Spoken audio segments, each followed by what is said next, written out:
উপনিষদে পাচ্ছি একোহং, ব্রহ্ম বলছেন আমি এক, একোহং বহুশ্যাম প্রজায়েয়, এক আমি বহু হব, তাই প্রজা সৃষ্টি করব।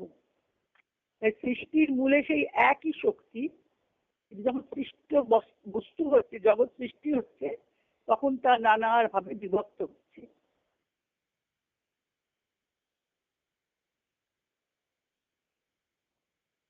মূলে সেই এক শক্তি, কিন্তু সৃষ্টিতে তা বিভক্ত, এবং বিভক্ত সর্বপ্রকার বিপরীত ধর্মিতায়।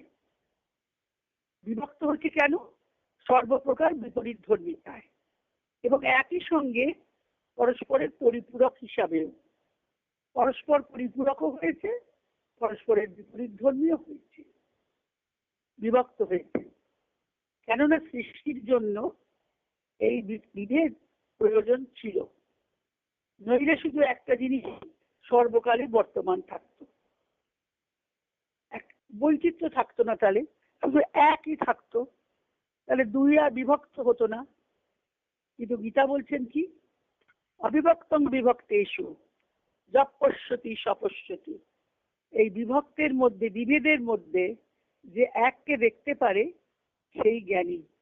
যঃ পশ্যতি সপশ্যতি, পশ্যতি কিন্তু দৃঢ় ধাতু দৃশ্যের জ্ঞানী, তিনি জ্ঞানী। যিনি দেখেন তিনি জ্ঞানী। আমরা বিভক্তটাকেই দেখি, বিভক্তের মাঝে যে অখণ্ড আছেন, একজন আছেন, তাকে দেখতে পাই না।